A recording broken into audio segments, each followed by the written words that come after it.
उपमुख्यमंत्री अजित पवार बारामती दौऱ्यावर. अजित पवारांकडून विविध विकास कामांची पाहणी. अनेक कार्यक्रमांनाही हजेरी.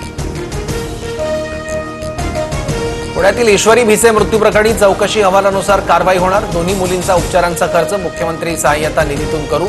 मुख्यमंत्री फडणवीसांचं आश्वासन.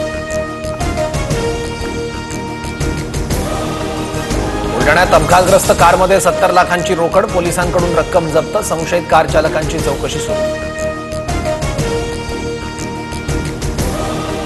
पिंपरी चिंचवडच्या भोसरीमधील खाणीत हात, पाय आणि मुंडकं कापलेला मृतदेह आढळला. सीताराम ढाले असं हत्या झालेल्या व्यक्तीचं नाव. दिघी पोलिसांकडून पुढील तपास सुरू.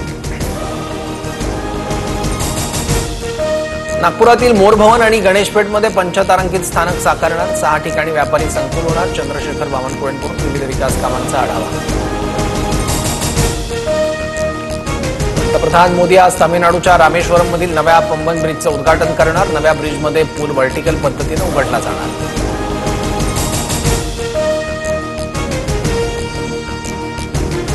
भोपाळमध्ये पत्नीच्या छळाला कंटाळून तरुणाची आत्महत्या. आत्महत्येपूर्वीचा तरुणाचा व्हिडिओ व्हायरल. मृत्यूसाठी पत्नी सासू सासऱ्यांना जबाबदार धरलं.